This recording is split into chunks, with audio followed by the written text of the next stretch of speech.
I feel very, very good about my life. You should too, because this is the art of rock.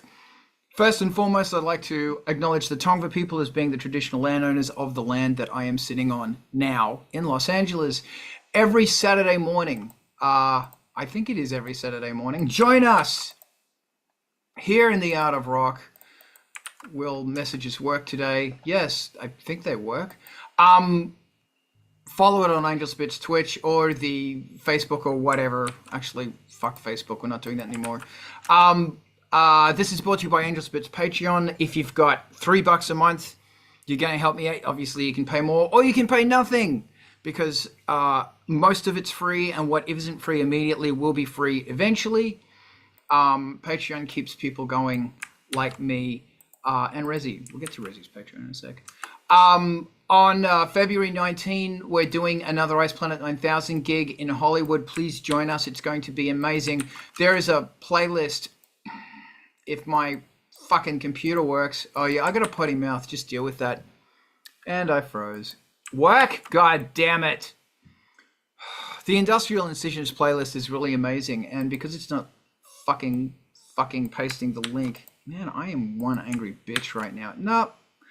Okay, well, Industrial Incisions is really fantastic, and it's on Spotify. Man, I really want to have a conversation about that. Nope. Here we go. Is that how many times? Hopefully this is it. Man, you understand what white knuckling is when your computer won't even copy and paste something. You know, I'm just going to fucking go on. Culture Vultures things on Wednesday night, and it's bloody awesome. Alex goes deep diving into synthesizers, and it's so good. And that's Wednesday nights. Gee, I wish I could fucking mention that in there as well, but because this fucking stupid thing is being a fuckbag, I can't do that. Work, you prick. There it is. Pasted 5 times. As you can tell, I really don't give a flying fuck about computers. I think they're here to destroy us, but who fucking cares? That's Alex's. Go check it out. Alex and I also did a video a while ago about dark ambient music because it's bloody awesome. Thank you, random sounds in the background. After this, we're rating to MTV TV. You've got to go there. Your new favorite band is waiting for you there. Like, seriously. And if you've got a video, send it to them. They'll play it for free. You know how nobody looks after small artists? These guys do. And it's free. And they would love to help get your music to an audience. Free, free, free, free, free. Jump on it. And in return, what you could do, g'day Diana. What you can do in return is pimp them once a month. Just say, hey guys, same with the Industrial Incisions playlist. If you're on that playlist, pimp them. My God. Razi, welcome, and thank you for co-hosting. Oh, you're welcome. Here's a whole bunch of stuff. My copy and paste works now. So there is a question. There is a question that I really love. I really love the question. We are actually streaming right now, aren't we? Wow, we're not streaming. I don't know what the hell is going on. This is fucking fantastic.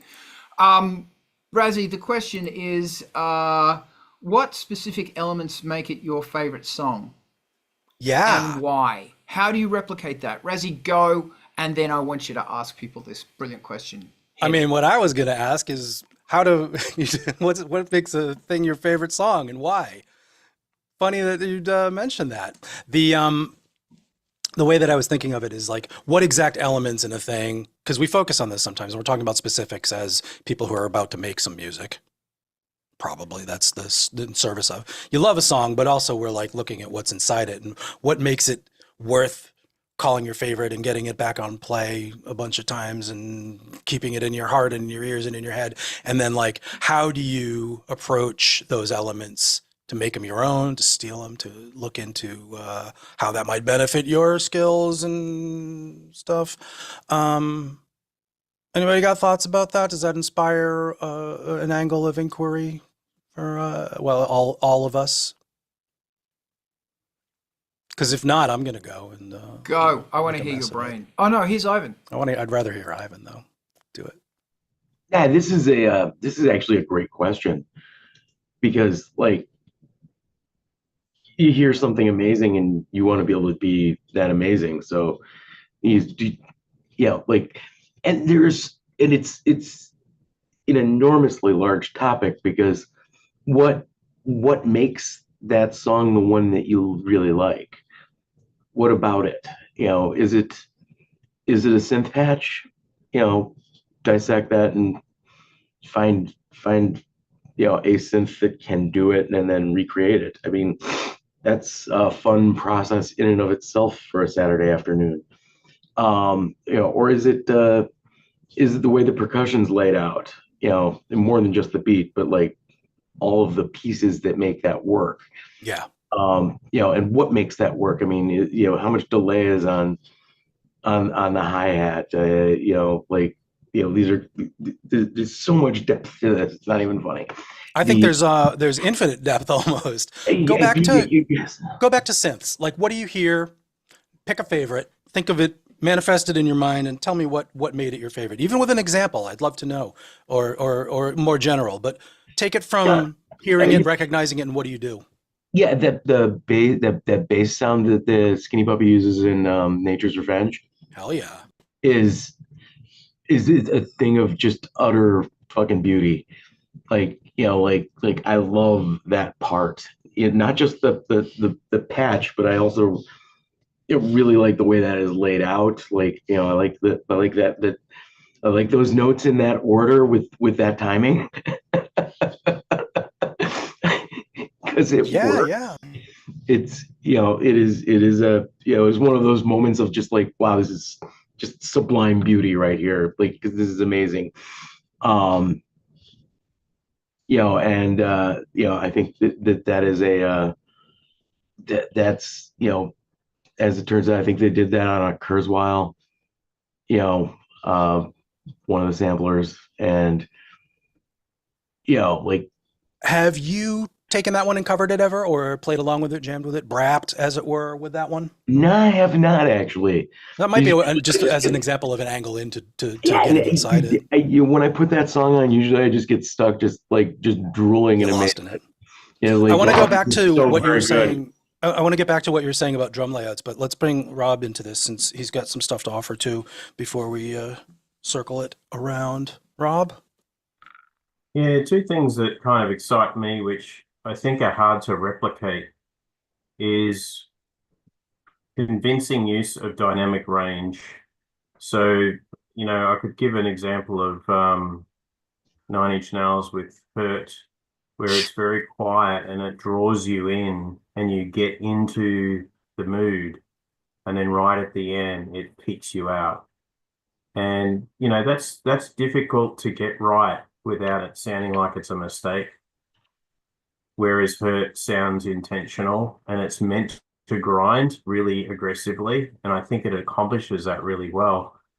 And the second part, which is hard to replicate, is kind of like that. It's actually the song structure.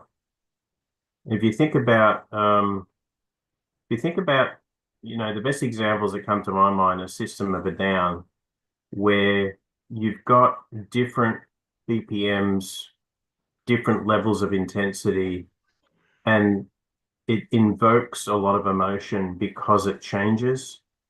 And it's not necessarily predictable. It does have a pattern, but it's unexpected the first time you hear it. And it's that at that point that it grabs you and it never lets go. And every time you listen to it, it has exactly the same effect. That is really difficult to replicate. Those are some high-level songwriting, recording, producing, mixing techniques to take a song through from a demo. Have you ever spent time trying to emulate them, like going with the dynamics map of a certain song and seeing what it feels like to create that as a recording? Yeah, I have with horror. So doing a lot of dark synth with horror, and then having grating tones that are unexpected that kind of really pinch you inside. And it is effective, but the way I've done it was very simple. And I'm not sure if the simplicity is the magic. I bet there's a component to that. I'm feeling that. Like the balance of some elements having a simplicity that you can latch onto and other ones having a complexity that you may just feel and you may not even be aware of I think that's a hallmark of great song and something I would respond to. Rob, I'm going to jump back to Ivan because I know he had more to say about the specifically listening for a really good bass line and a synth patch that makes it. And what have you done to take it into your own work? Yeah, well, I mean, like I have a lot of, my own patches, and one or more of my, like, main synths is just sitting there always ready to go, like, and like I will occasionally just walk past the like the take five and just stop and mess around until there's a new patch that has been made, and then I'll go do what I was supposed to actually be doing. Yay ADHD. All right. You also mentioned hearing things about how drums are, I think in your words, laid out or how they're set up or something. Is that another, like I heard it in the Skinny Puppy tune? Yeah. I mean, like, like rhythmic complexity is that hits like, you from a song, like you hear as yeah. a favorite song, because I'm going to give an example just while you're at it. There's a Skinny Puppy drum fill in, I'll think of it, but that is like, this makes it one of my favorite songs just because of the way this fill comes in, and it's probably a sampled Simmons or something, but please continue. Well, no, and like if you've ever listened to Cracker by Ogre. Yeah. Yeah. My example is Warlock. It just came to mind.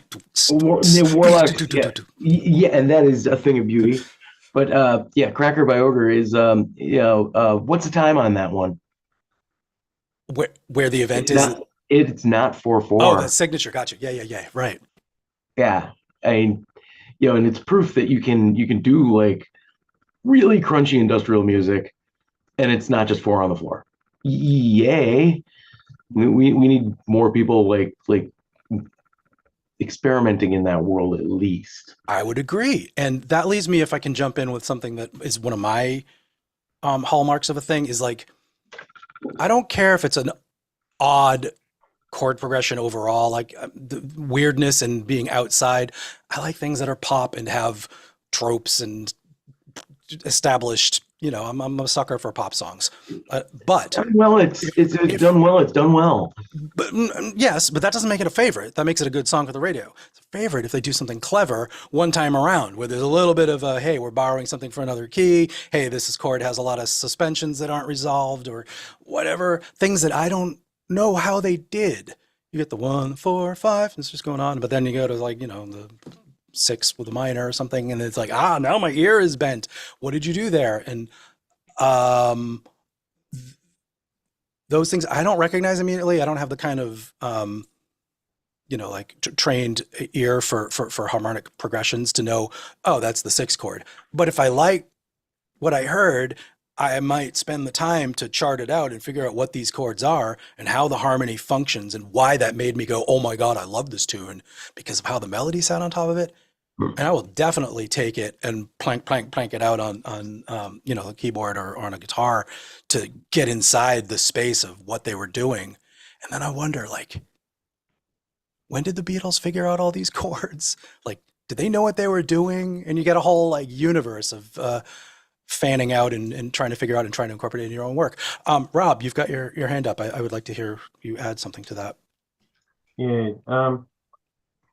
The one instance where I tried to replicate a song in terms of structure and style was Massive Attack Teardrop.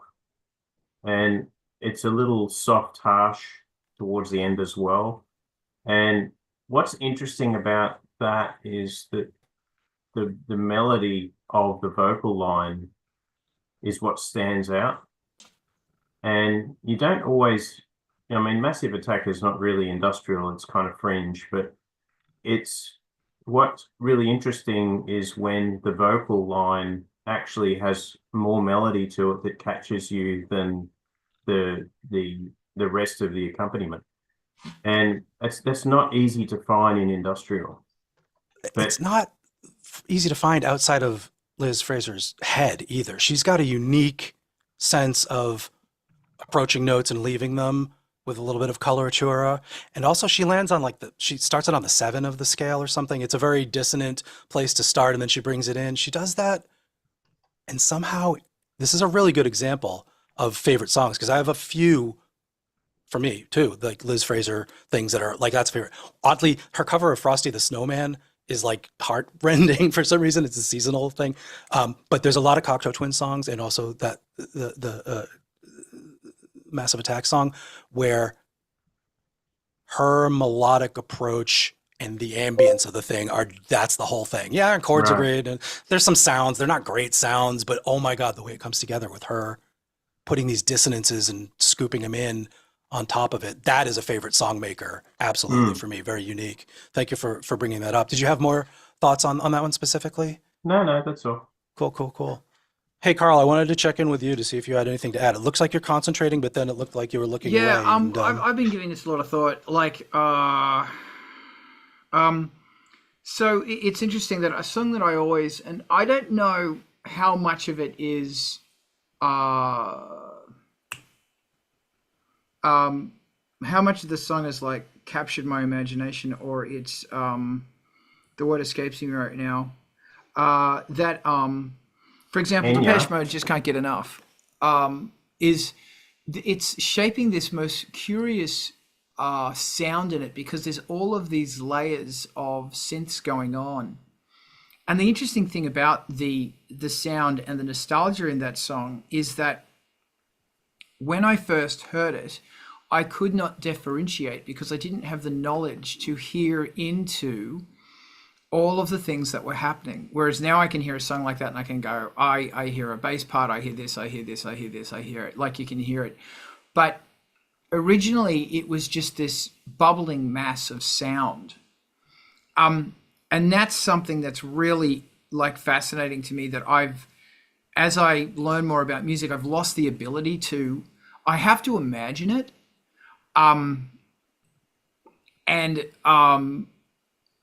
It's just and this is sort of jumping ahead to the how do you replicate this? It's kind of like doing shadow puppet work, or doing a black and white film, but you can't reference stuff in black and white, but you're doing the makeup. And you have to know that this green is going to go to this hue, because it's not going to be, it will most likely be seen through the lens of somebody, and I'm sorry to sound like a wanker, who is listening to the music in black and white or in 2 dimensions as opposed to 3 or 4 dimensions. And they're not going, oh, I hear what you are doing with that vintage sample and I hear how it is interacting. They're just hearing this massive sound. Carl, that is so powerful. Can I just ask you to say it again, like what you mean by that? The history of black and white, like people using colored makeup and black and white TV is a real thing. And so you are creating stuff that is in color, that a lot of the audience do not have the knowledge to actually differentiate what's going on there. They can't see the color, they're just seeing it in black and white. Or another way to think about it is, when you are creating music, and I am absolutely convinced that music is one of the only things in our 3-dimensional, and don't say time is a 4th dimension, because that's just going to make people argue. In our 3-dimensional reality, it's one of the few things that is a multiple dimensional thing that exists here, because most higher dimensional things are only seeing its shadow, but whereas music, but that's another conversation. And a lot of people who see it only see it in 2 dimensions, or maybe 3 dimensions. And, and that's really crazy, because when you're creating music, when you're listening to music, you're going through it. However, when you're making it, you're jumping from here to there, and it becomes this most curious thing. Anyway, my point is that trying to, and so often it only gets to the mastering where you can listen, because I'm mastering right now. Hi, Colin. Thanks for putting up with me. At the mastering stage, you can actually, I'm so sorry. At the mastering stage, that's where you actually hear it. And that's where you go, that's where you start hearing the cacophony as opposed to the finely tuned instruments that are creating layers and layers and layers. You no longer see the brown, the blues and the yellows. You start seeing greens, because a lot of people are going to see a forest and they're not going to see the trees. But it's very important to make those trees. And that's a really interesting thing about Just Can't Get Enough, is that in that song I see a forest, I don't see the trees. There came a point in my life where everything I saw was a grouping of trees, because I became aware of it. And when I heard it for the first time, my brain acknowledged that they were in fact trees and not a forest. I hope this is making sense.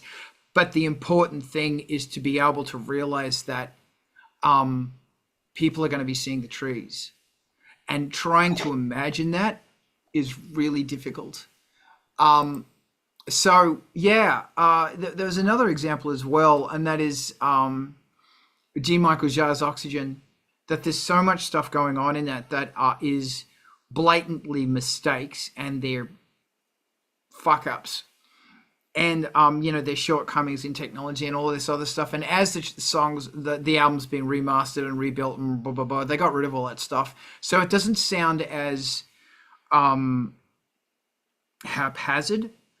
But people like haphazard, because haphazard adds to the musical experience. Like, so there's this thing that I've been trying to replicate. It's actually on an Ice Planet 9000 track that I'm now doing live on January 19, and it's hard for me to. I'm putting it on one synth on the emulator 4, but it was created on the Kurzweil on the K2000, and the K2000 can do all this mad shit with synthesis, like distortion, and totally fuck a sound up. But I can't create it on the emulator 4 because the emulator 4 can't do that. I can add distortion on the mixer, but that's not the same. So as a result, I found this other sample that was kind of doing this wavy thing that I wanted. But the thing I realized in it, it was playing a chord, and I went, I can use that because I can put it on the bass notes, so it only plays on the bass notes. But then I realized that all the chords I'm playing are major, but this is a minor chord. So what I did is if I start that minor chord on the 3rd, it will be a major 7. But the song doesn't have a major 7 in it. So now there's this thing that kind of like wafts in with a major 7 in it. And what's interesting is that it's added this, and because it's being very affected and very phased and blah, blah, blah, blah, blah, blah, it's waving in and out of consciousness. It's added this wonderful little piece of cacophony in that 7. And that 7 doesn't make sense, but it makes you go. And when you listen to it back, it's like the audience isn't going to go, there's a major 7 in there. They're going to go, that's an interesting piece of mood. That's an interesting piece of emotion. And that's like something very interesting, is that like ultimately at the end of the day, arguably what you are trying to do is deliver emotion, and you're trying to manipulate emotion. And the more cacophony and the more background story that each character in the song has, the bigger the argument, the bigger the resolution, the bigger the lovemaking, the bigger the whatever. And you've just got to have some faith in the process, that shit's going to happen that you're not expecting, that is actually going to be so awesome because you didn't mathematically design it. Now I'm starting to. There you go. That's what I got. Rosie, what do you think? I fucking love the metaphors, and they take me into what you're talking about really well. And also it gives me this 180 version of that, maybe listening to a song and not hearing the details. I remember specifically, don't know what song it was, and this didn't become a favorite song, but it became a favorite thing to do with my life. And that's, record and make sounds and music. I was listening to a song, heard the guitar part, listening, you hear a song. It's a song. It's on the radio. It comes out of the 2 speakers and you hear the song. But the guitar part had room ambience on it. And I heard the room ambience for the first time, and I recognized that it was similar to another instrument in the thing, and they might be playing in the same room. And I just got, for the first time, I was teenager, whatever, 13, 15, heard for the first time this insight into the artifice of how it was put together, or the presence of what they were doing at the time they made this recording. And if that fingerprint was something I could emulate, I went into my parents' bathroom with a guitar amp and a microphone and some blankets and stuff and started trying to hear how my recordings would sound in a room and what the room did to the sound. And if this is helpful for anybody ever watching this as a thing that they haven't done yet with recording, listened for critical listening, you know, for future recording engineers, this is the step. Like, when you take something acoustic and a microphone and are aware of what the room sounds like, and it's the bathroom, it's not going to sound good. This isn't going to be a very bad sound, but you'll hear it. And it's like, oh, I can work with this now. I like that I can change these things. And the more blankets and the closer mic change the relationship of how much ambience there are. But it always has an influence. This is why drum mics and a little further away drum mics and then really further away drum mics exist. And that's why it's a complicated affair to record a symphony orchestra in a concert hall, because the room. That was the thing for me that made me realize that these things don't matter because you're hearing the song, but they do matter in telling the story. A big ambient guitar that Steve Lillywhite recorded with Edge bashing away is a very different experience than, you know, a chiming, shimmering, close-up acoustic guitar. Anyway, you get the point. I don't need to belabor it because I think it's pretty obvious. But favorite elements. Similar to favorite song, but Rob, do you have a similar angle to that, or is it going other places for you? Similar angle. I'm intrigued by the concept of mastering a cacophony, and I'm not a mastering technician by any means at all. It's fascinating because I know that Carl's been doing catnip and banging his head against the wall for mastering Angelspit's new release, and it kind of makes me wonder, is there an art to mastering, or is it purely technical? And how do you make the division between the two in order to get the job finished? Because if you're mastering to enhance the message by watering down the mud and trying to get to some of those stones to shine through to give that feeling, are you still in the artist mode, or are you following a technical methodology that says, I have to have this done by this hour tomorrow for release, and so therefore I must put my technical hat on? I see that would be very frustrating, but I don't know how Carl does it, or anyone else for that matter. I'm very interested to know how people deal with the art technical divide on the cacophony. What makes the cacophony even more fun is that some of that stones look better with the mud over them. Because there's a hint that under the mud there's something really cool, and you might just see a shining glimmer. And that's, I want to jump back to this, if I may, because I know Rezi wants to talk about this. So firstly, another track that did the same thing to me was Wuthering Heights by Kate Bush. And I first heard that when I was 6. That song has been with me my whole life. That's been with me my whole life.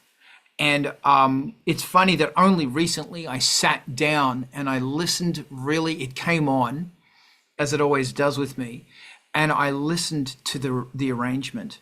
And I've never heard it before. It's just a bunch of forest. And then I heard it and I saw these trees and I saw this absolutely amazing, incredible, like beautiful arrangement where things come in and it's so well planned. And another one is actually Massive Attack, Paradise Circus, which is heart-wrenchingly beautiful, and it just takes you away. And so Wuthering Heights does that as well. And I know Massive Attack listened to Wuthering Heights and just went, we need to try and, because the guy that did the arrangement on that song was some huge BBC dude who did big bands and everything, like he was the man. And it's the most incredible arrangement. Another one is, and I'm always listening to that going, well, the bass doesn't have to come in here. It can come in here. It can do this. It can do this. And it can be an impact when it comes in. And another one is Stevie Wonder, basically everything before 1983, when he started sequencing everything. But before that, it was all played live. And shit's out of tune and well, kind of. As out of tune as Stevie Wonder can get. But it's all played live, and the funk that is in that music, it's night and day when you listen to Happy Birthday or I Just Called to Say I Love You compared to Sir Duke and that classic 70s, early 80s Stevie Wonder sound is because it was played live. And that's something Jean-Michel Jarre does as well, is wherever possible, play it live. So that's another thing I've really taken away with me. So we can swing this into mastering. I can tell Razi's dying to talk about it. Razi, do you want to take start on this one and then I'll jump in? Yeah, mine's pretty quick anyway. The way that favoritism and having a favorite song relates to mastering is a much looser connection even. And I think that's important to point out. Rob, when you mention the threshold between creativity and technical applications of mastering, I can sum it up like I don't think I've ever had a favorite song because of how it was mastered. I've marveled at some cleanliness and how it's the correct level, and it's definitely the dynamic range was controlled in such a way as it'll go over FM really nicely without overmodulating or jumping the groove because the bass is out of phase on your turntable. And those are cool things. I love that shit. It's like I live my life there and forget to write a good song, but that doesn't really get it on my list. Gets albums into rotation for listening to as reference. But mastering, I truly believe, and I keep beating this probably still very much a live horse, that there is not much room after the mix for creativity. That is a technical, bringing it up to levels, making sure that it conforms to whatever the standard is you're trying to match as far as the sonic signature. And there's creativity in how you do that, but it is a technical step of the releasing your music chain. There are mastering engineers that can fix things that you didn't hear. There are mastering engineers who can impose a sonic presence on your stuff that you didn't even know should have been there. And that's super valuable.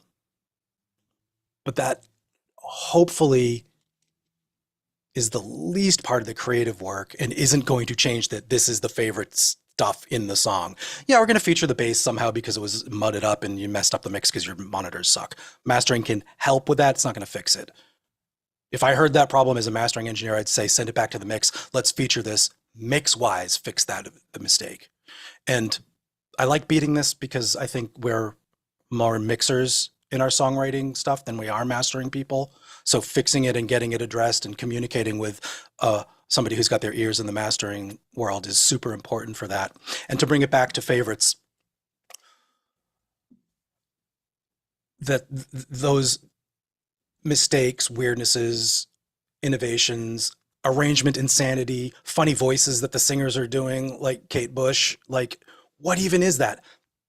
Mastering no way has any bearing on that shit. It's so far removed from it. But they had to be done to get it to be the right levels for vinyl so they could cut it. And then we have our pink swirly vinyl copy of it, and it's beautiful. So interesting balance there. Not so much as a discussion point on references and identifying the differences between a live gig and an overly produced album or anything like that. It was more kind of quasi new topic because Carl was talking about stuff that I hadn't really thought of before. And you said it in cacophony specifically, and I realized that that's not as much my world, and I did gloss over that. Respect. So yeah, please, if you want to bring it back to that, I'm done with my angle on it. So please do. A good thing though, and I will. Thanks, Rob. I want to jump into that, but you know what? Just to say, Razi, Owner of a Lonely Heart. If you master that song differently, it has a completely different emotional response. Have you heard the mix unmastered? No, it's out there. The tracks are out there, and it's not that different. It's different, and the mastering is great, and it is important, and it makes that sonic impression of the 80s for sure. But the multi-tracks are out there. You can, and there's also orchestral versions, you know, but it's an interesting thing that you mentioned, that point in particular. Those hit things are in the tracks, those elements that make that It's not my favorite song on the album, but it is up there on favorites. Funny Well, you should mention because the it. point is that, well, hold on. Yeah, go. And another one is Jeff Buckley Grace, which is just a work of divinity. And what's interesting here, and this sort of ties into like the headache of mastering, is that I have worked with people who are mastering engineers, one guy in particular, and he is profoundly good. And he will accentuate the emotional response of what's going on. You pay for it, and he's fucking worth it. But he will, like, he'll done stuff where when the vocals are about to deliver something really heavy, he goes dead center. Suck it all out, and it's dead center, then pulls it out again. Stuff like that. And it's like, so what's really interesting thing about the cacophony and like mastering is that I don't like automating. I just don't like doing it. But increasingly I'm learning that I have to automate. I do a lot of side chaining, and increasingly I side chain only certain frequencies. But there comes a time, and interestingly, specifically Ice Planet 9000, where I will say, okay, the bass, everything below 180, I have to pull it out. I have to slowly pull it out over like 5 seconds to minus 12 dB, because this other thing's coming in there. Angelspit, I don't really need to do that. You know what? Maybe I should be doing that, but I've never needed to. Because the cacophony builds up. Something I've also found is that mixing and mastering is made easier when there are as few voices talking as possible. Like there might be one or two voices that are just crazy, and I'm talking about synthesizers that are mad, that are going wild. So let them supply the cacophony. But if you've got a whole bunch of stuff, and there's a whole bunch of like 8-bit, 12-bit samplers going on, and a whole bunch of distortion, it's going to become pureed noise, which to me, I don't really like, because if I've spent all of this time on these sounds, I want you to hear them, or I want you to be aware that they exist. So it's so funny that it's about pulling stuff out, and that's how you know, there comes a point in every song where there's going to be a storm, and in a storm, the branches on the trees, back to the forest thing, are going to be banging together, so shit's loud and shit's chaotic.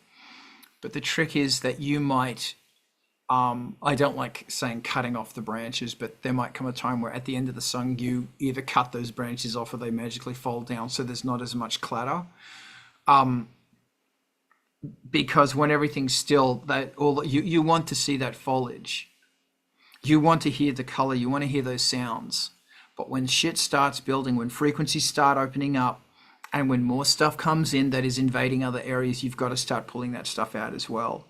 And that can be the grotesque, the horrible, boring art of automating, or you could just be muting.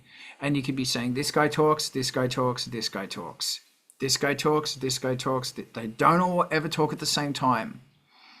So that's, and I know personally when a mix is done, because it's like I listen to it and I go, I don't know what to do now. And I get a sock, I fill it up with catnip and I play with Frank, and I don't know what the fuck I'm doing anymore. Usually that means it's done. I'm working with Colin at Cell Studios right now, and he's got a mastering chain that I'll throw something to it. He'll let me listen to what it sounds like roughly. Then I'll go, okay, yeah, that's going to work. But this is the hard part for me, because there's no more excuses. No more excuses. You got to get this fucking shit done.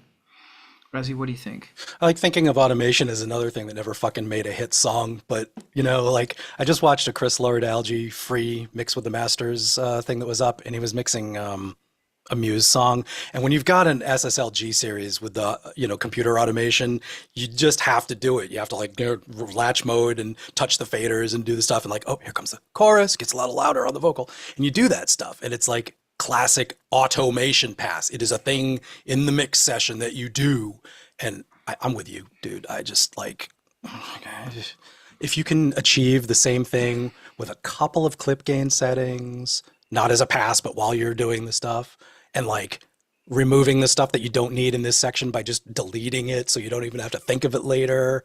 And if you can end up without having to do a pass of like breakpoint curves and shit on like, maybe you have to. Maybe I'm shortchanging the nuanced and beautiful subtle effects again, but like ride that with a side chain like you're saying, or make a new layer come in to do it. I'm always erring on those sides of arrangement and writing to get so that the mix like is almost done by the time arranging is done. And then when that mix is done, mastering is also kind of done. There's a little bit more to do, you know, like each of those levels kind of feeds itself into the next one. But, automation.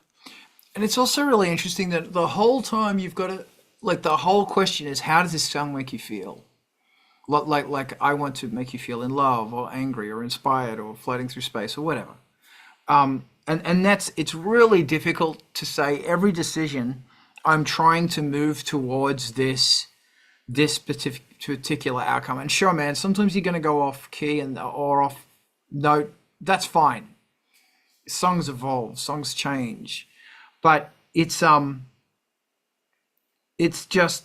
really interesting how, like, one of the new tracks, I did this thing where I'll have the vocal, the verses on one track, the chorus is on another, and they're differently affected. And one might be a bit louder, so I don't have to automate.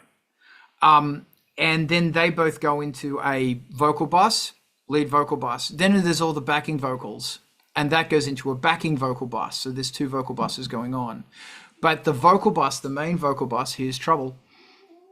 Thank you, Frank. The main vocal bus is going to be compressing the synths, the guitars, the backing vocal doesn't. So that means when the vocals are there, they're pushing stuff back so you can hear the vocals more, ever so slightly, and I mean ever so slightly. I'm talking 3 dB. 6 dB is too much. Like, my thing is, if you can hear it, it's too much. Like, if you can hear them soloed, yep. And if you bypass them, turn them on and off, and you can hear the difference, yes. But if you can hear that in the final mix, it's too much. And when you've got that going over, you know, because I'll side chain the vocal against the bass chain, like I'll put all the bass things into that one, they push back. So I'll put it into all the other random stuff, and I'll put it into the pads. So everything, and at different speeds, is being pushed down and at different rates. And FYI, that there's the main basses, and then there's the sub bass. Nothing touches the sub bass except the kick drum. So it's always there. But I totally just lost my train of thought. Point being is that, I did this thing on a new song by accident where the last choruses, I pulled the main vocal out. So as a result, the main vocal, which is on the main vocal bus, it was only the backing vocals. So that wasn't pushing down the side chains. So as a result, that main vocal repeating the last choruses kind of got swelled up in the music. And I went, I kind of like that. I've never done that before. I like that. And then when it came back from mastering, it's like, yeah, that makes sense. So yeah. That's really subtle, that little last piece, what you're describing. Like, things in your mix, really dense, getting affected by other things volume-wise. We're saying all the pads are responding to a kick drum as a simple example, and all the vocal stacks are getting affected by that kick drum that's taking up all the energy because of the way that you've wired your stuff together. But there's one element that's left out of that leveling that just rides above it, and maybe, like you're saying, it's a chorale, a voice patch or something. Like, it's a really interesting, probably happened a million times and we never heard it. But, you know, sometimes you do it and then it becomes part of your toolkit. And I keep going back to like half a dB decisions in the mix never made it a difference between a good song and a bad song. But, you know, we're working with 100 tracks these days on a mix, and maybe 100 tracks of 0.5 dB, quarter decibel, are going to mess up a song so that nobody will ever be able to listen to it. It could happen. The one I'm working on, like, I just signed off on today, it's like there's a moment where there's a DX7 going bow, bow, baka bak, kabam, bak, kabam, bam, baka ba, and it's just sitting there jamming away. But then the Moog comes in, and the Moog means business. And I couldn't get the volume right on it. I don't know if I've got the volume right on it still, but it's like, fuck it.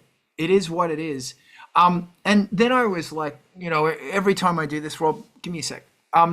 Every time I do this, I always go back to Black Dog Bite or The Product or Crunk House.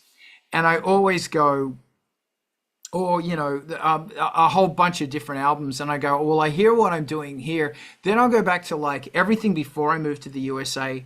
In fact, everything before Black Dog Bite, that's the 5th album, I think.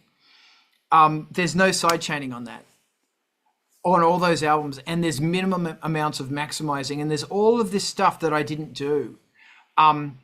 There's no side chaining on that stuff, and then I listen to these mixes that are just obliterating, huge thumping mixes, and it's like, I don't remember how I got that.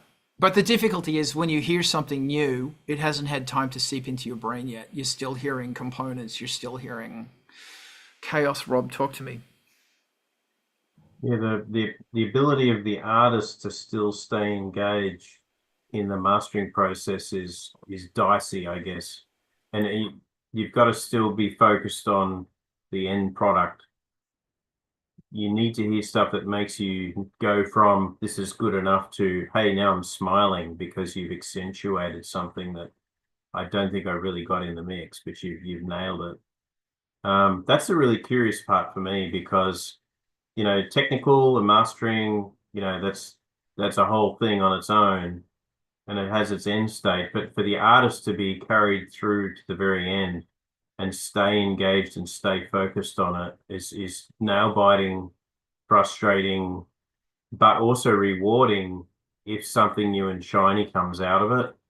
And what's really curious is there's probably, I'm making this up, there's probably a danger that the artists don't keep a track of what the mastering process has done.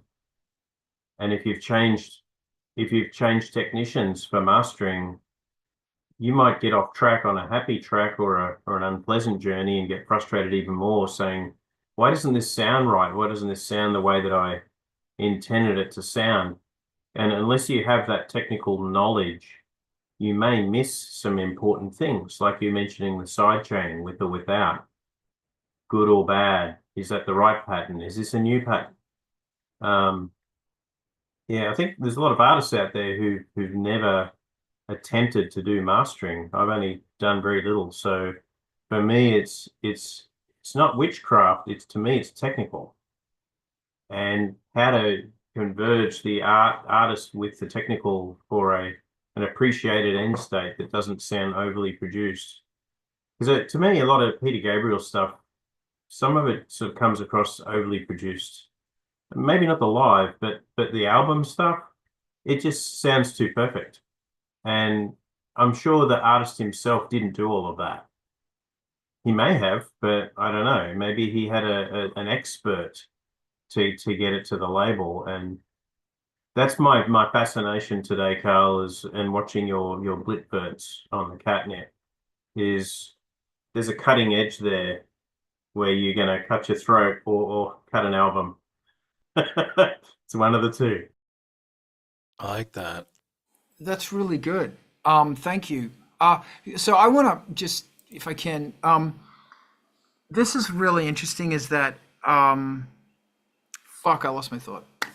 It was about mastering. It was about, yeah, I don't know. It'll come I'm sticking back. with mastering if you want me to jump in. Jump in. Yeah, just if I can remember my thought. I guess I've only had, let's say, a few hundred total tracks ever go to a mastering engineer, if that, maybe even less, my own and others that I mixed. And Rob, interestingly, I've had a lot that I could not tell what they did. Like, this is not actually A-Bing them in real time to flip back and forth, which is obviously the only way you can really tell, or do a phase flip, summing to see what the actual difference is. Things like that, where you could technically tell, but I've definitely gotten, here's the tracks, listened, and I'm like, yep, those are definitely the tracks. And you know, it takes 5 minutes to listen through to the song, and then you've got 30 seconds of calling up the other file, and now you're at a different part of the song and you're listening back to your original unmastered, and it's like, my ear memory doesn't last long enough persistently to make a true comparison, but it sounds a little quieter, maybe half a decibel, maybe 3, I don't even know. So the upshot is I've also never rejected anything from mastering. Like nobody's ever made such differences that I say, you know, we really need to talk about what you did, even on ones where I had nothing to do with the direction. Just like I mixed, artist needed mastering engineer did their work. And like those included, nothing's ever been like, oh no, you did it wrong. Let's like where there's no guidance. It's I've never had to reject them. So it's an interesting little spot to think about. And Carl, did you want to jump back in? Did you get your thought? Because there's Peter Gabriel mention also that I have to, of course, talk about since it happened. It's interesting that I'll swing back to saying, yes, I have thrown a lot of masters back. It's also really interesting that another memory I have didn't know what the fuck was going on with music is I could feel that music was too smart for me. I could feel it was too intellectual, and you could go through different albums. And you know, the first one that came to mind was probably Devo, because that's what I listened to. He's going psychotic right now. Can you hear this? Yeah. Anyway, you know, Devo, for their first few albums, it was Eno and it was Devo, and they didn't really have a clue what they were doing. They were fucking shit up, and it was great. Then they did Shout. And Shout's super well thought out, and it's all sequenced, and it's all blah, blah, blah, and it's all like very fantastic and perfect. I actually really like Shout, but when you listen to that album compared to the other stuff, it feels like they got smart. And there's a really fine line between getting smart and getting boring. I'm not going to ever say that Devo were boring, although they will say that that period of their career was their dark patch. And I will say Devo's latest album, Fresh, which is now 10 years old, fucking perfect album because it's got smart and it's got inspiring, and it's the perfect mix of them. Back to what you were saying, Rob, was, yeah, I have thrown back masters often. It's because it's like you're not hearing. So many masters look at loofs. I don't fucking care about loofs. I don't give a shit. They look at the numbers. They look, and it's like, I don't care. When you start hearing that the top end getting brittle because there's so much bass going on, you fucked it. You fucked the physics of it. And don't say, oh, blah, blah, blah, blah, blah. Fix it. Like, my thing with a mastering person is you're polishing my turds. Because at this point of the thing, that mix is as good as I can fucking do. So you're polishing turds. And sometimes you just put a bow on it. And this also ties into the concept of the tenacity, this part of the process. So all the fun stuff's been done. Now you have to mix. Now this is the accounting part. This is the auditing part, where you have to make the song not suck. Where, you know, the old fix it in the mix saying, well, you're in it now. And then you have to hear it back, and you've got to, this is not the time to be doubting, oh, the bass line sucks, the lyric sucks, this sucks, that sucks. Too late.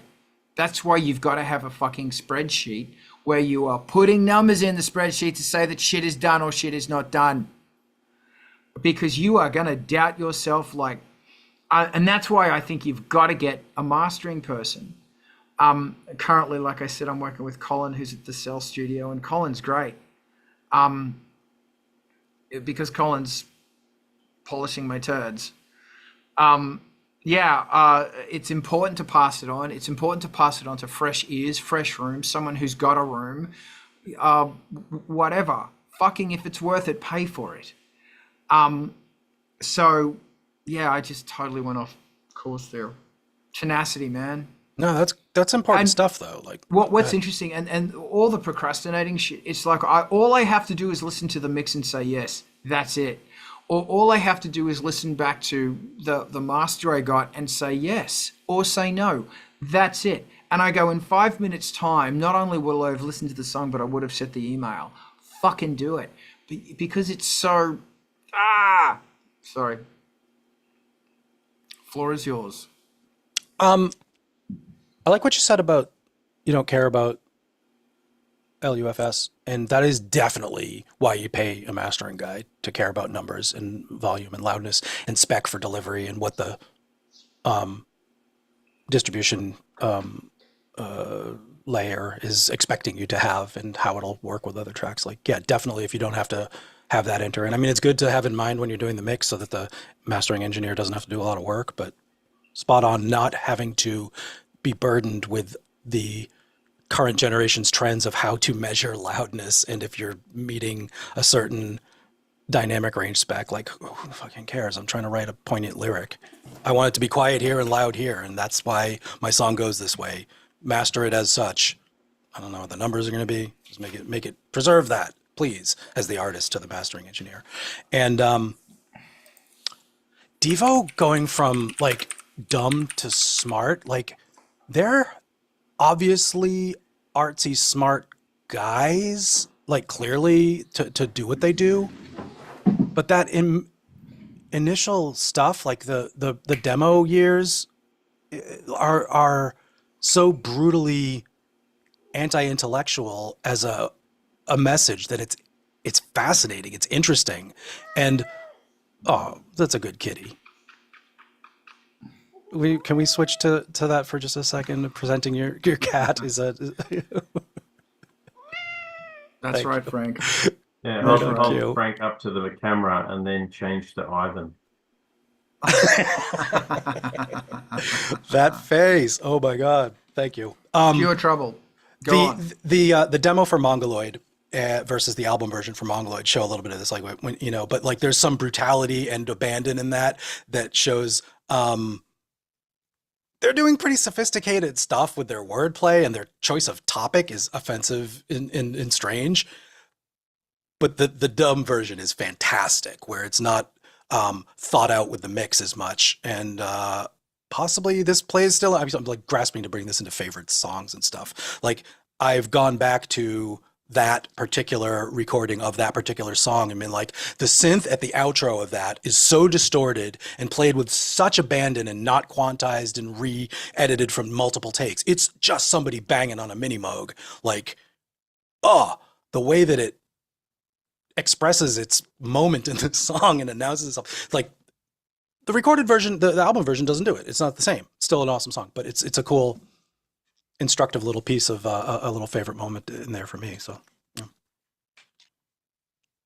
Yes. This is really interesting because this gets into mastering and mixing and the whole thing again, and it's it's the perfection versus punk, and that is, doesn't matter how good you are or where you are going to be fighting with that your whole life, your entire existence of where is, like Peter Gabriel fucking Shock the Monkey versus Kiss That Frog.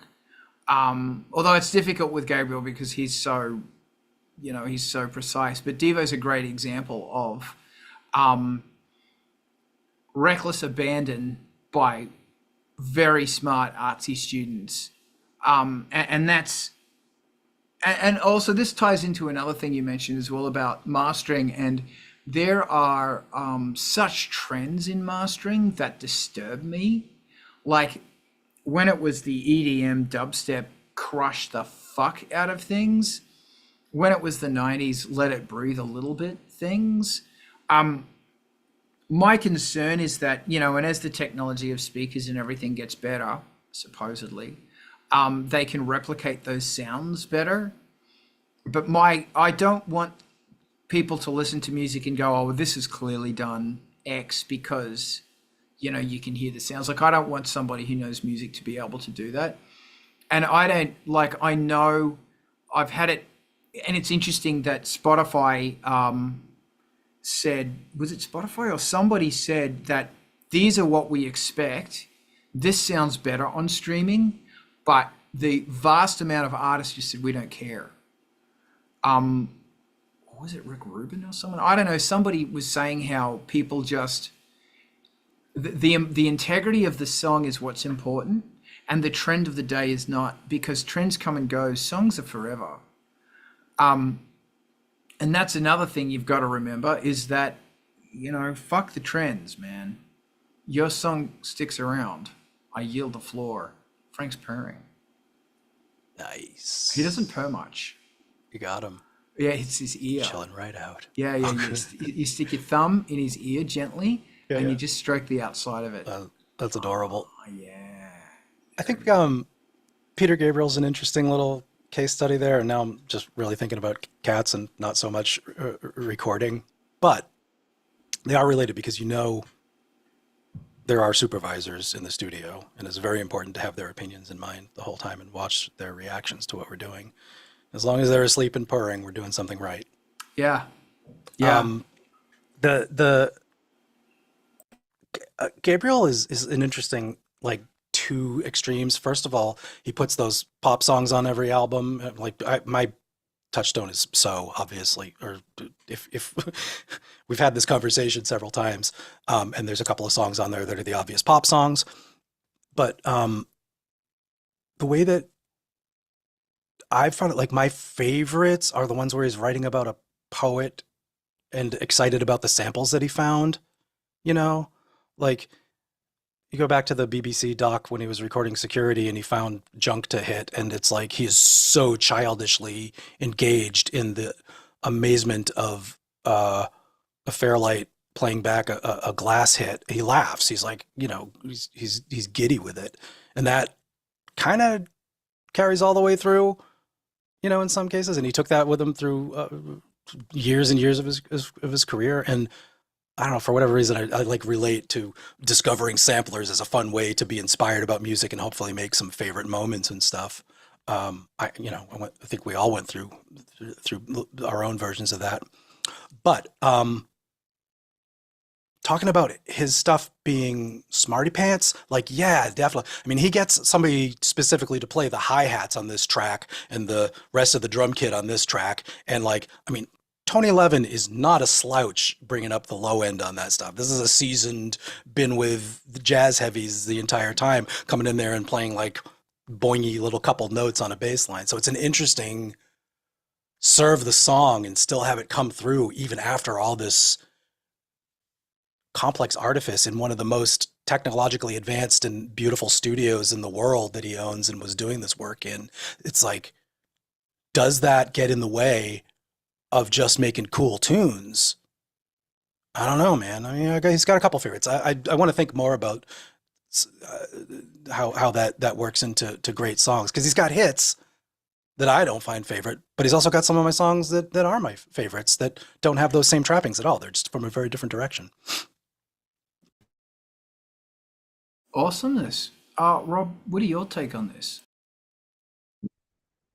I'm kind of going full circle back to the original topic, which was what gravitates you towards a certain sound. And I keep thinking about the dynamic range issue and what sounds good enough to the artist and what gets destroyed in the process. Because things can be purposeful, things can be accidental. You know, in Hurt, maybe Trent said to the technician, I want you to turn up the volume, turn up the levels for the crunch at the end of the song. And he turned it way up max, and it was a mistake. But he said, keep it. Or did he say, I want it 6 decibels higher, and I want the intro track to be lower than a normal album, on purpose to get that dissonance, if you like, wake up kind of a mood. And then I think maybe another more purposeful act was by Pink Floyd in Wish You Were Here, with the low crackly guitar at the beginning and then going dynamic full body guitar shortly after. And we've had this conversation before about the automatic mastering and compression of the distributors and the platforms. I got to expect that there's been a lot of artists out there who have hated the automated mastering and the compression because it's taking away from the dynamic range and the mood. You know, you look at the dynamic range of an LP of vinyl, compare that to an MP3 being compressed down on some online service that was designed for smartphones and not even cars. There's got to be a loss. And I always wonder, do artists get annoyed with that, or do they roll with it as a trend? It's not the loudness wars anymore. I think it's the compression and automation wars that we're facing, which we have less control over. Here's my guess, as someone who has heard people's comparisons on these default settings mastering solutions, not used them. I've heard their comparisons, and I got to believe that they were truly using the default settings. They're fine. If your track is peaking at a certain level, I'm doing this without using acronyms, 3-letter acronyms, TLAs, if you will. If you present it with a track that's too quiet for radio and you want it to go, this is for radio, and it makes it loud enough for radio, it did the job. You didn't have to figure out your metering and know what it was. It's not distorting when you hear it back. It doesn't introduce anything else other than raising, like maybe it just normalized it. Literally, it just brought the entire thing up 6 notches on the volume meter, and that made it now the correct volume for the rest of the stuff. But it probably didn't do that. It probably also did a lot of volume reduction and then bringing up the level and then changing some of the balancing so that your basses are a lot louder and your trebles are a lot quieter and stuff. Probably. But you don't have to make them do that. And in a perfect future, automated mastering will either be the plugin at the end of your mixing chain, or you send it up to one of these services that does it offline, and they really just do make this sound like the songs like it, and it recognizes that. You don't even have to tell it because it's guitar heavy, and it makes it the right volume and sort of EQ space for that genre. Does it lightly, doesn't do a big dramatic thing about it. That could work. That's fine. I wouldn't choose that as my first way of like finalizing my tune that I'm going to send to the world, but I could see a million people thinking that's pretty great way of getting it to sound more like the radio, so to speak. I call it radio, but you know what I mean. Just having it stand up against other tracks that your mix didn't quite get it to do. That's a benefit, and it's subtle. Yeah.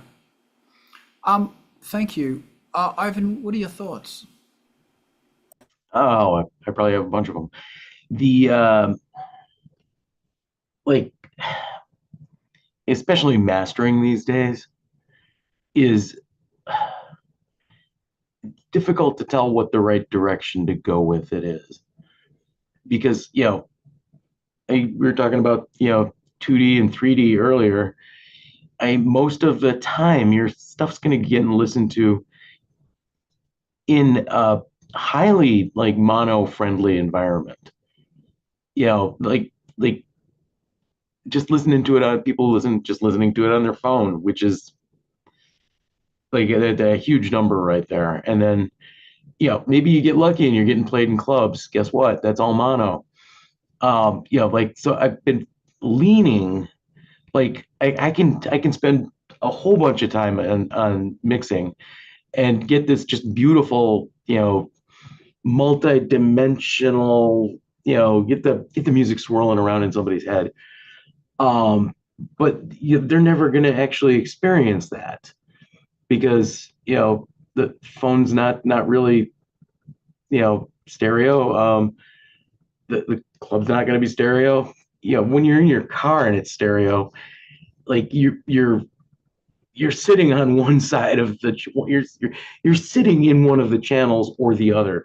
Like you don't get to sit in the middle. You're not really experiencing stereo.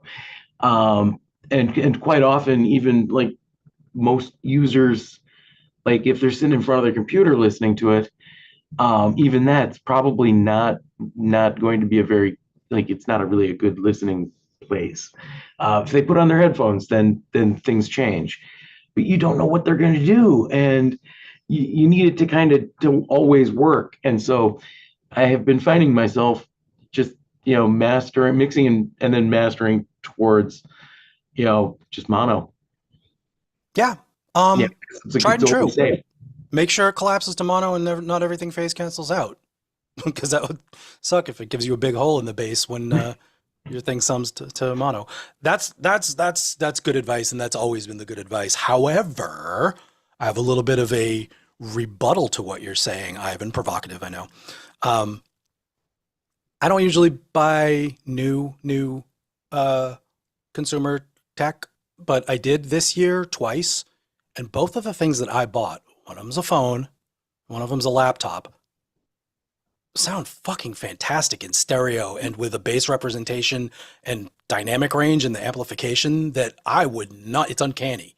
Like I'm going from a 5 years ago phone and a 7 years ago laptop, let's say, just relative terms, whatever, which didn't have these features also, let's say, and the amp was definitely blown, or the speaker in my old phone. So I'm going from, yes, it's truly mono and distorted, and to this thing, you hold this little device and like, all this like rich is coming from out here. Maybe they're doing little phase tricks or fucking with it or something. But I hear stereo even in this direction. I'm hearing stereo, and the thing's like kicking my hand with bass. I don't know if they're using the the percussive device that's within it to enhance that feeling. But I think we're in a great age for not worrying nearly as much about all the bass is gone and it's collapsing to mono. Just even, and the laptop also does, like, you hear it, the impression of it shaking the desk kind of sound. And I know it's not truly representing 20 hertz and 3 hertz very well, but whatever they're doing, what Ivan said, mix to expect that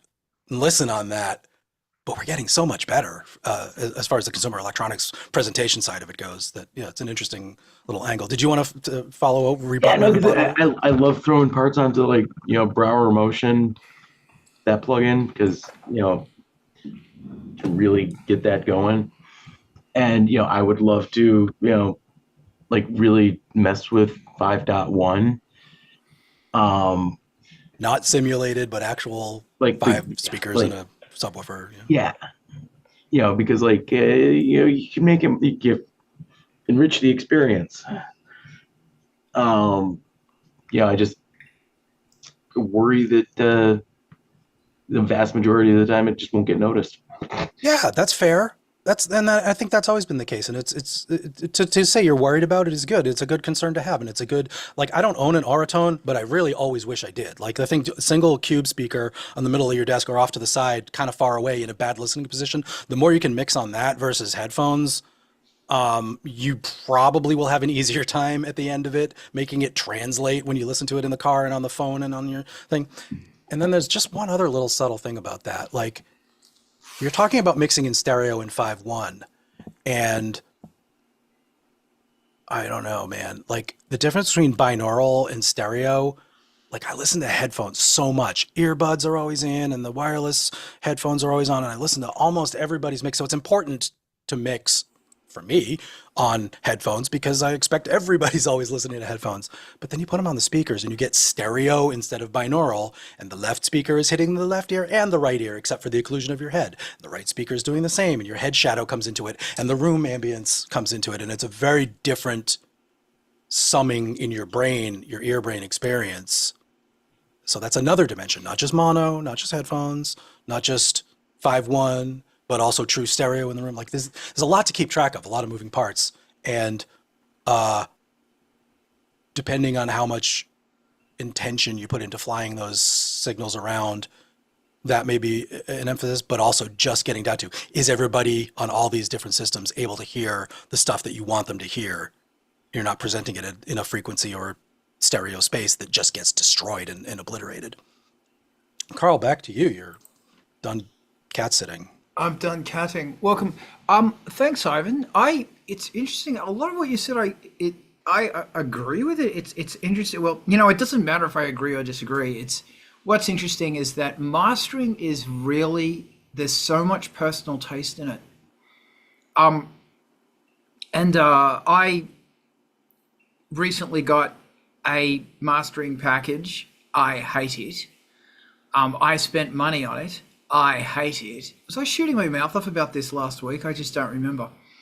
I fucking hate it. I hate it because it's all...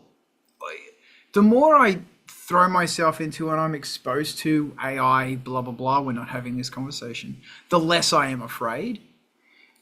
Because I think right now and for the next many years to come, AI is going to be generating crap. Recycled shit. They're not going to be doing demo versions of Devo probably forever. There's something about the human experience where you go, you know what, fuck it. That's so important. And you know, the whole, because somebody asked me, when do you know it's done? Jen said, when is it done? What is your criteria for knowing it's finished?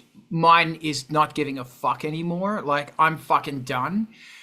And the other thing is that sometimes I'll start seeing the video clip for the song. And when I start seeing the video clip for the song, I know it's coming apart. And there's a part of my brain that's starting to see the song. So we're getting there. Like, we're really and truly getting there. But for me, it's like, fuck. And, you know, Rezi, you were saying something before that just... When you start making changes by half a decibel or 1 decibel, it's done. Because no one's going to hear that. That when it gets mastering, no one's going to hear it. They're not. They're not going to fucking hear it. And once again, they're just going to see a whole bunch of trees. That's a nice forest. It's not, wow, the leaves on that tree number 387, they're beautiful leaves. Not going to see that. But you spend a lot of time on them leaves. I spend too much time on leaves maybe, but maybe I don't, because that's part of the joy. You know, that's the fun. And it's interesting is that no one's going to hear this except you. And, you know, I really hope to fuck that you don't hear this in 10 years time when you listen back to this album and you go, oh, fuck, why did I do that thing? Because that is the worst feeling in the world. It's when your heart sinks a bit and it stops itself because the sinkhole that it's in goes all the way down to the bottom of to the black hole at the other side of the universe. It's a sweet form of regret. I got the mix wrong on that song. So yeah, man, it's for you. But also in 5 years, you'll probably forget. That's why I can't listen to Angelspit I'll listen to it once the whole thing's done. I'll listen to the CD once it's done or the vinyl once it's done. Then I will not listen to it again because I can't. I'll listen to it 5 years later. 5 years seems to be the going number right now. I had something else to say, shooting my mouth about some bullshit, but I forgot. Oh yeah, excuse me again. It's really interesting how this is, the more you talk about mastering, or I talk about, and I hear people talking about mastering, it's like, you know, there's a lot of taste in this and there's a lot of art in it as well. It's kind of like, perhaps it's the equivalent in cinema, in a film, to colorizing. That the person that colorizes that's the person who is going to make those reds warmer, so you either feel warmer, safer, and those blues a bit bluer, so you feel detached, cold, and uncomfortable. That's the emotional response. And that's why I get someone else to master it, because my head is so far up the process that I can't hear a song anymore, that I can't hear it. And the other thing about it is that, you know, I was actually talking to Colin, and Colin said, maybe you should get this WAVs plugin. Firstly, I hate waves. And secondly, I'm so sick of installing shit. And secondly, if I'm going to spend $100, $200 on this shit, I'd rather be giving it to him. Because it's a human being and I'd just rather do that.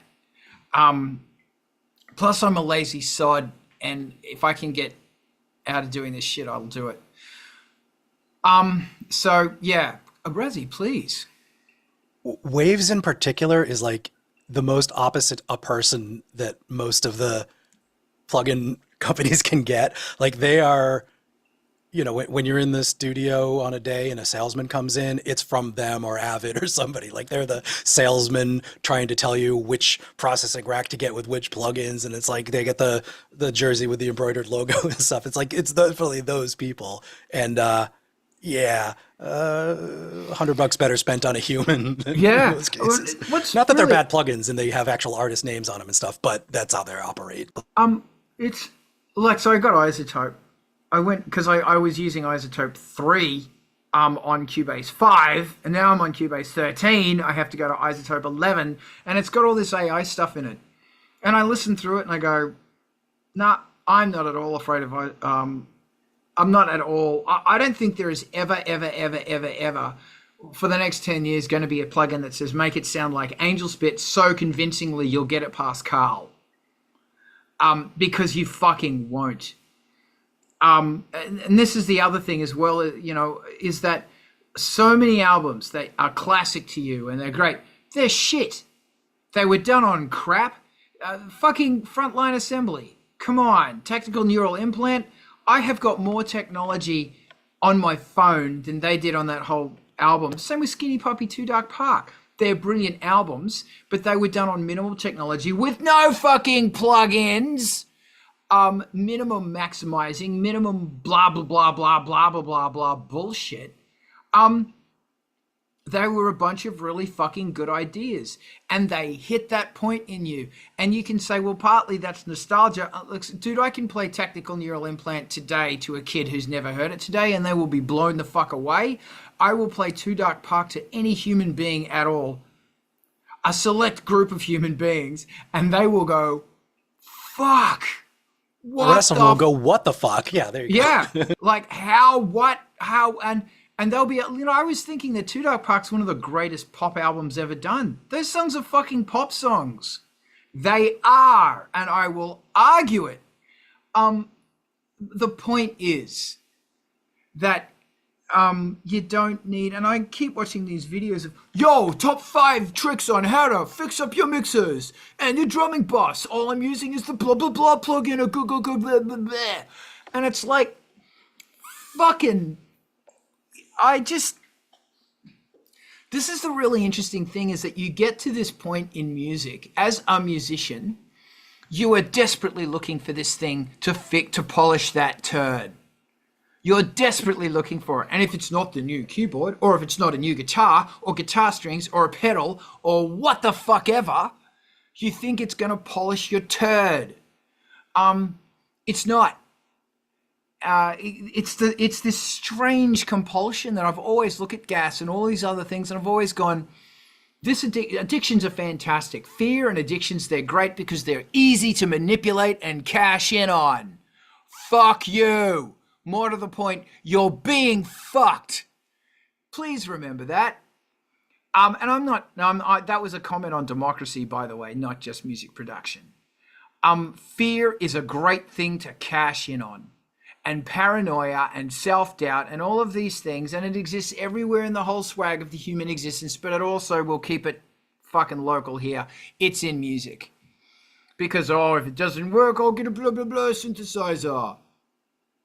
I'm talking about me now. I'm not talking about you. If you can relate, I'm sorry. We should get a drink and cry together in a gutter at 2 a.m.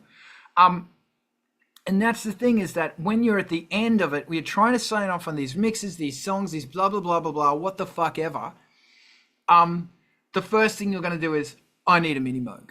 I needed this. I needed that. Sorry, I'll rephrase that. The first thing I'm going to do, and you don't.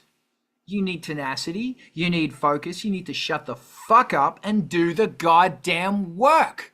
You need to get off the internet and stop listening to these moronic idiots who are telling you that you need this thing, or you need this thing, or you need this thing. Do you notice no one, except that guy who I have a problem with, talks about the actual process of songwriting? Songwriting sucks.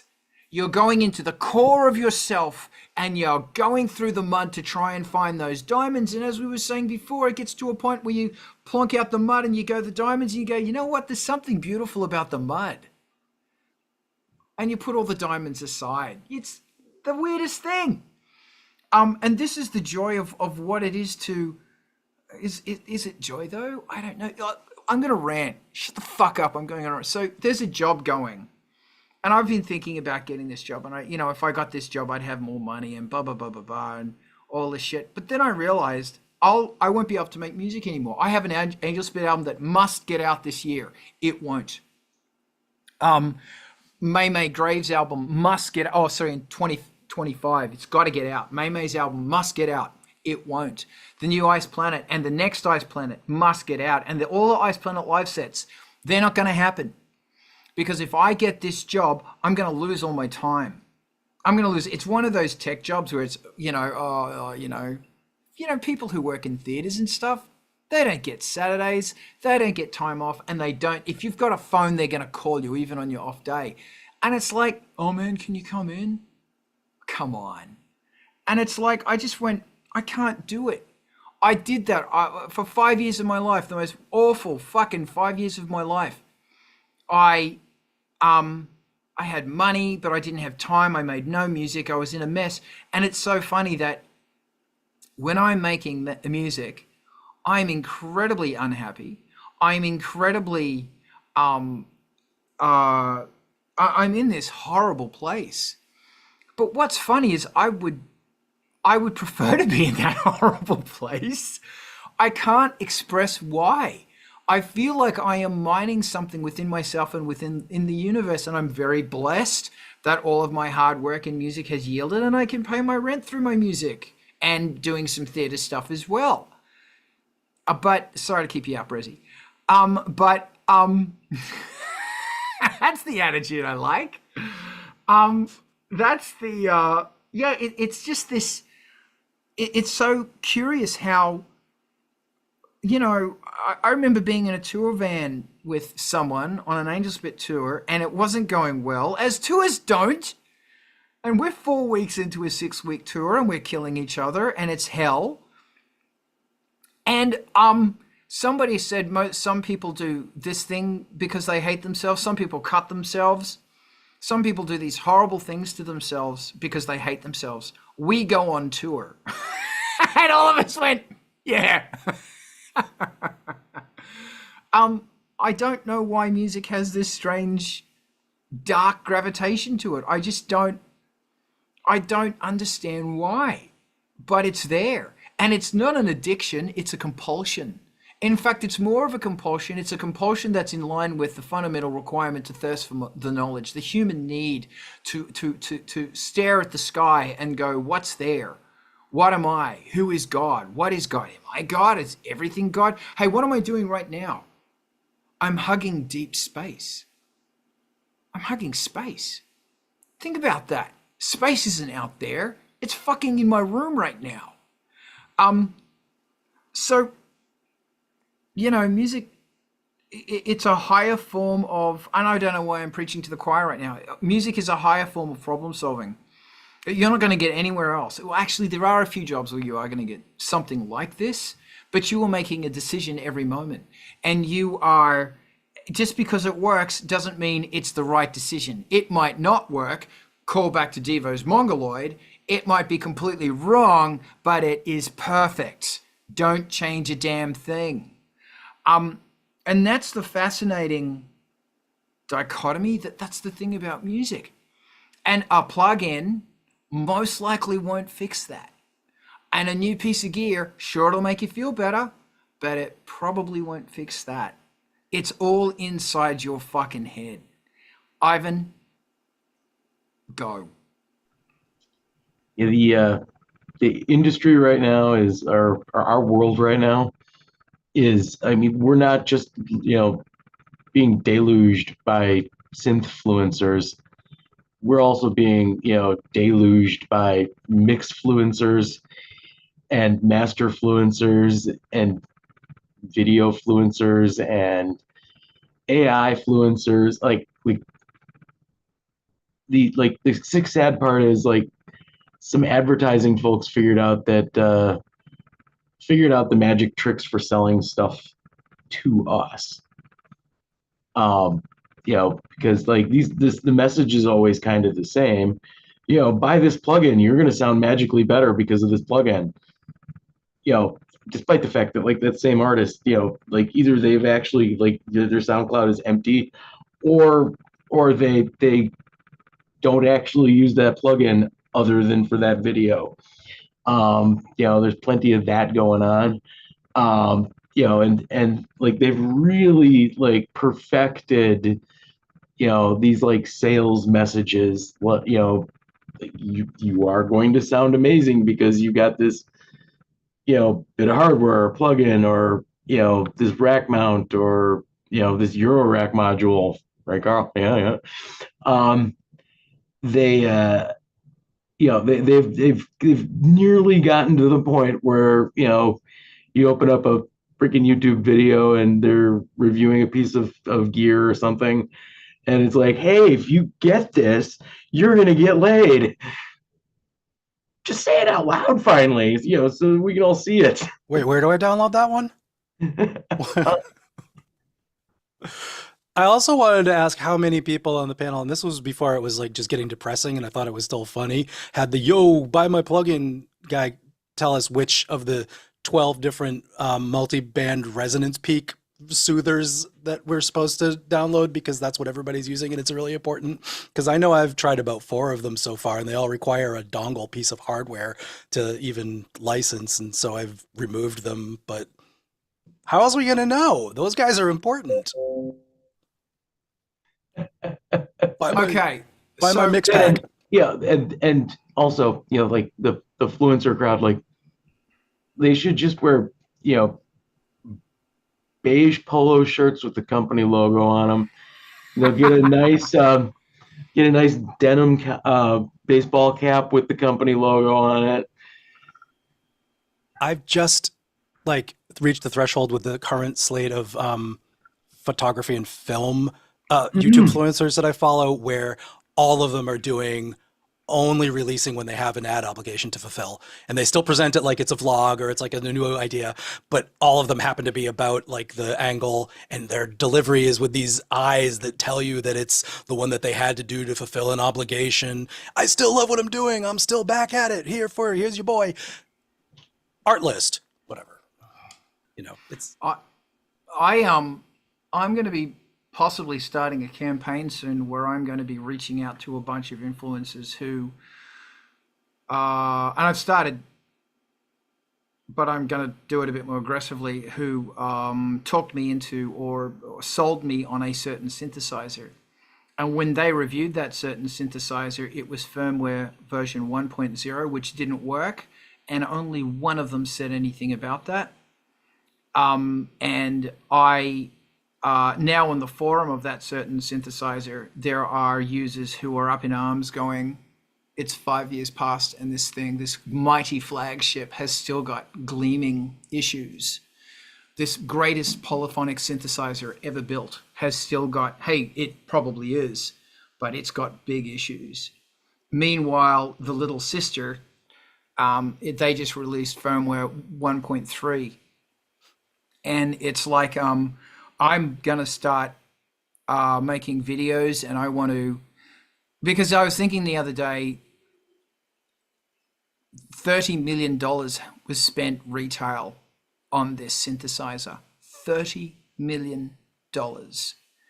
That's a lot of people who are going, well, I can't take it live, and I can't do this, and I can't do that, and there's all these things I can't do with that synthesizer where I can do on a synthesizer that's much cheaper. I think that, because I was actually talking to Alex about this as well, that, Alex was saying that the amount of live released public beta testing it's inexcusable, and it's across the board now. And I think it's got to stop. And I just think it's bullshit. I just think it's fucking bullshit. Yeah, and that's what really pisses me off is, influencers don't want to say anything bad because they might lose their fucking thing. And it's like, well, fuck you. Anyway, I digress. I think it's Gamer Nexus channel that just did a name and shame on all these influencers that were talking about this one sponsor that they used to have that they don't carry anymore because of the bullshit they were doing. And it's like boilerplate that the influencer's saying, actual fact, boilerplate that the influencer's saying, actual thing, making these comparisons for what features. And that sounds like a legit gripe, where if there are synthfluencers that have skipped over the negative stuff because of the vibes of getting product or true sponsorship money from a company, that's like fraud or some legal thing. There's an actual Federal Trade Commission issue going on there that might have legal repercussions. I'm not saying sue these guys because they're just musicians or something like you and me, but nonetheless, like that whole chain is highly problematic, and you end up with a really expensive synth that never gets supported. And you said the 30 million being spent on this thing. That's like real. That's bad shit. Roughly 20 to 30 million. I mean, here's the thing. 20 to 30 million dollars on a synthesizer. Yeah. That's the total amount of the 3,000 units that have been created, have all been sold. Yeah. There's some obligation there to make this correct because they sold it under certain, whatever. I'm not a lawyer, obviously. I sound like I'm not a lawyer, but I'm sensitive to this. And I just noticed this week, maybe you can solve my problem, that the big hole where my memory moog used to be, they're retailing for about the same price as the heater I just had to replace. So, you know, I feel bad that I went for the mandatory heater for my building that I had to spend the money on. And I found out that memory moog voice cards are being made with the Curtis chips in them of your choice, still by a third-party company, Double Heart or something like that. So really what I'm saying is, I don't know. I'm not saying anything. I just want to talk about memory moogs. No, that's fine. If you want to get something like that, support sequential circuits. Oh, yeah. Sequential circuits do it right the first time, and if you have problems with them, they will call you. Get a Trigon sequential all the way, sequential circuits. All the fucking way. Do not touch Moog. Don't touch them because they don't care. They don't fucking care. I mean, they're not even a company right now as far as functional like hierarchy of a thing that exists, right? I mean, is there an entity that is Moog at this point? I don't know. I don't think that even, yeah. I don't know. But support sequential. That's what I'll say. They are rock solid. Yeah. Anyway, but then again, that's gear acquisition syndrome. And that's the balance we play. And you've got a cat's tail in your face. They do that, don't they? I see no hands. Thank you. We're all shooting our mouth off now. Let's keep shooting our mouths off. Let's get angry and passionate. Rob, do you want to get angry and passionate about something? I love that laugh. So I don't know if you guys been tracking the sequential versus Espen Craft thing. That's been quite humorous. He complained online publicly that he was done with vintage synthesizers because when he opened them up to repair them, he just found PC computers inside. And I said, well, that's not unusual. I mean, that's the electronics industry for you. You get the lowest cost components that are available commercially. You program them and you add analog bits and knobs to make a synthesizer. There's no surprises there. But he got all hoity-toity that, Sequential's not a great company because it's just building a VST in a computer and wrapping it up inside of a plastic keyboard. It's like, no, Espen, you've got it all wrong. That's not how the hardware industry works. And Sequential were very clear, very honest with him, cleared him up, turned him around, got him back on the right path. Very honest company, very responsive to their consumers.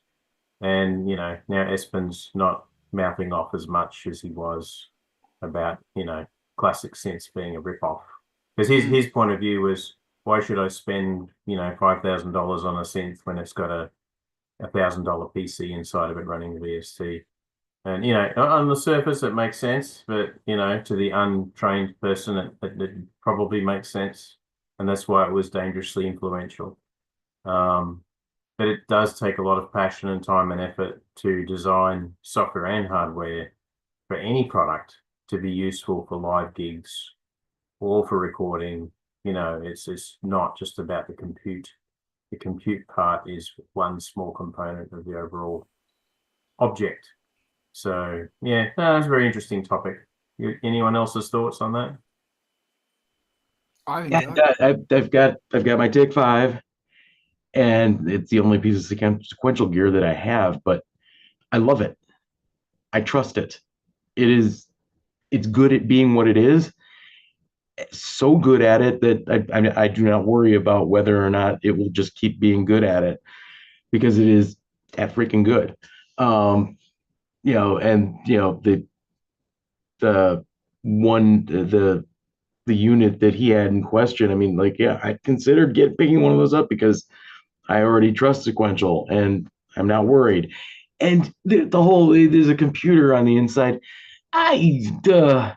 We've been through this. But I started in the gaming industry just as cabinet machines were going away, and the tail end of the 90s and in the early 2000s, when you'd go into an arcade, like in the olden days, that was a bunch of circuit boards all held together with baling wire and wishes and dreams. But by the late 90s, early 2000s, like there was a gray steel box inside the machine, and that gray steel box had like a VGA connection to what was going on the screen, and then it had a USB connection or a controller connection to the stuff that people actually hit or pressed, but inside of that, I mean, it was running Windows NT quite often, and I like never complained. And I kind of love those boxes because you could take a stack of those and they were dirt cheap and turn them into a network, like a demo.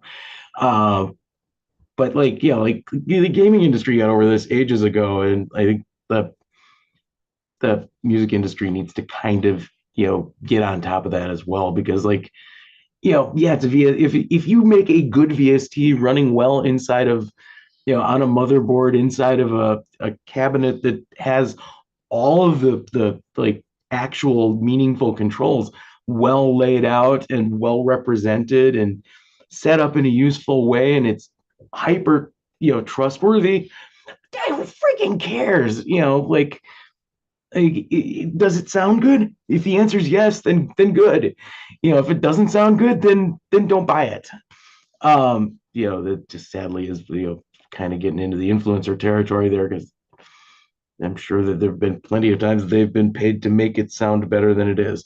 But and like it's not that it's I've got an access virus. And I like it. It is weird and a little goofy, but it's when it wants to sound good, it sounds really good. When you're just making super saws go super saw, then then it just sounds like 2003 again. But like there's a lot of opportunity with all this stuff, and people kind of need to relax a little once in a while. Just be like the end result is kind of the more important part than that. And there's lots of space for making stuff better, I'm sure of that. I mean, like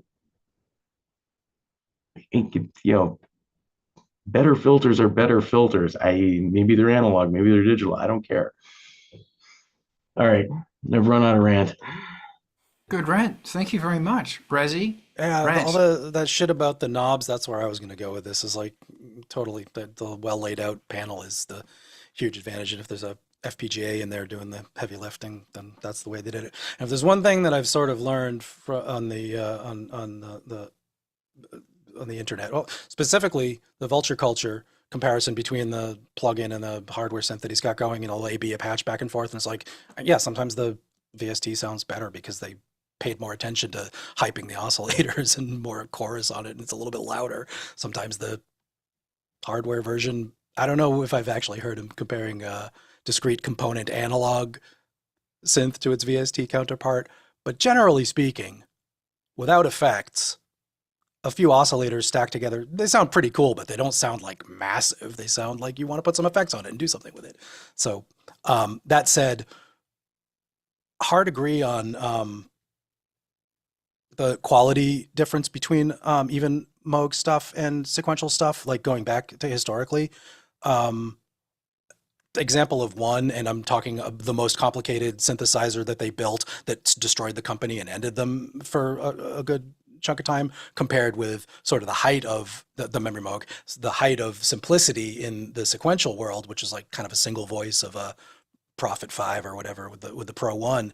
And I've got a Pro 1 that's still cooking. It doesn't, I calibrate it once in a while, and so the oscillator scaling is the same as it's supposed to be, but it just keeps going. It's a beautiful little, piece of gear with electricity running through knobs. And I've heard emulations that sound better because they're punchier and louder and cleaner, but they don't sound better because I can't reach for a knob and make it crackle, and give me some dirt and weirdness and surprises. So yeah. Long way of saying, yeah, you guys said it all. Thanks. The dirt and surprises, that's just it. And, Ivan, there's something about when you walk in, the thing that gets me about an old computer game, incidentally, I wanted to have my whole studio to be set up into Euroracks inside stand-up boxes. The thing that you said with the old pieces of gear that are like cards and cards, the smell of that gear. And that's something about I distinctly remember the smell of the first X-Wing game that had those vector artwork on it. It had a smell. Space Invaders has a smell, and it's not just beer or spilt soft drink, soda pop. There's a smell to it. And it's that very gently burning, cooking electrodes, and that's why I love old synthesizers, is you can smell them. When I buy a synth, the first thing I do, when I used to buy a synth, is have a good whiff. And the other really curious thing as well is that there's something about the analog sound, and that's one thing that gets me with a lot of the new modular stuff, is that it doesn't, sure, it sounds analog, but analog sounds like it's a race car with a wheel that's about to fall off. And it's the potential of that accident happening. That's what makes it exciting. And I don't know, it's really interesting. And this ties back into what we were saying about reminiscing, is that the first time I played a Jupiter 8, I distinctly remember that day. The first time I saw an Emax and I listened to an Emax, I remember that day. And it was in Parlings in Brisbane, and Parlings had a smell to it. It was this industrial plasticky smell. And every time I smell that smell, it's what Keyboard Magazine used to smell like. It was just this perfect moment in my mind. So I don't know, man. Why is art, I don't want to say an abusive lover, but it kind of is. Why is it? I don't know. And why do we keep going back for more? Oh God, that's a territory that we shouldn't get into, but because that's actually play with dangerous things. Yeah, that's actually an Angelspit lyric. It is. It's about the danger. That's the thing, is that, if you're doing your art right or wrong, there's a danger in it that the world doesn't have anymore. That, or as we refine ourselves as persons, individuals, and a society, we want to get away from that danger. And the danger is thought itself. I uploaded, it was a rant I did the other week about how important it is to get offended. If I don't get offended, then there's something wrong with the track. And it's not saying swear words or verbally making lyrics. That's not it. For me to get offended is what I was saying before, by accidentally putting the main vocal on the backing vocal track and leaving it. When you listen to the synth outro on Mongoloid, that's offensive. That is so good, it's offensive. In fact, the first 2 or 3 albums of Devo are offensive. Musically, the concepts that they're driving at, so much of the stuff we talked about, audacious. Like that's what's lacking for me. I can't speak on behalf of you, but for me, because that risk is one of the last pieces of danger that I have left in my life, besides walking out the door because I live in Hollywood. But and there's just something fantastic about, you know, Rezi, when you gave me the middle finger before, it was fantastic. There's something absolutely brilliant about standing on a precipice, looking at your own people and giving them the middle finger and saying you're not as righteous as you said you were, because of what the only tracks that the DJs will play or Spotify will play or XYZ or the playlist that you choose. Fuck you, here's this. And please remember that the most fuck you art is the stuff that you're still listening to 30 years later and defines genres. It's fuck you, I won't do what you tell me. It is it's this cave is what music is. Actually, I'm going to compare it to, what is it called, the gateway to hell? That in India, in Africa, there's a sinkhole, and it's so dark they couldn't see into it. They didn't know what was in there. They were terrified. They couldn't get to the edge close enough until recently they put a drone into it, and then they sent a team, and they found what they thought would be hell, full of dead animals and rotting death. They found this paradise. They found this sunken oasis full of life, full of trees, full of naturally flowing water. And it was this oasis that if you fall down, it's 150 meters down, you're going to die. But you have to rope it in. And it was so dark they couldn't see in. And they thought it was going to be this horrible, terrifying thing. And that's the thing about art, is that you're standing on the edge of this blackness. And you got to go in.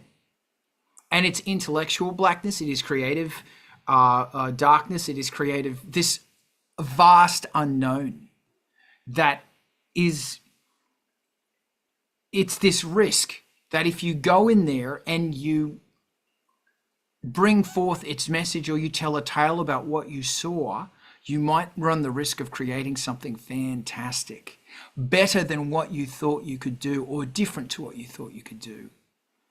And that's the intellectual drug. That is the core part of the human experience. That's what's there. Does anybody else want to jump in, or should we raid to MTV TV? For those who've just tuned in, you're listening to Carl's Philosophical Hour on music, creativity, and the infinite void below. Yes, thanks, Rob. Well, we all put in today. This is good. This is really good. So let's get the hell out of here. Unless anybody has a last minute thing they want to, no? Anyone? Okay. This is Art of Rock. Every weekend we're doing this, every Saturday. We will do this somehow. We will do this. And brought to you by Angelspit's Patreon. Hey, that's where it is. Angelspit's Twitch and YouTube as well. Jump on the Patreon. Support me if you want. If you can't, that's okay. Most of the stuff there's free. There's a gig in February that I'm super excited about, on the subject of me taking massive risk. Thanks, Jen. It's going to be amazing. Remember, Wednesday nights, Alex at Vulture Culture is going to talk about synths, and it's always amazing. If you want to find more new music, the Industrial Incisions playlist. If you're on the Patreon, send me your fucking track, and please pimp it. We have to work together. Also, but now we're going to raid. We're going to raid on over. Oh, before we do, I want to thank you again, Razi, for being amazing host. Please work. Always my pleasure. You're fucking legendary.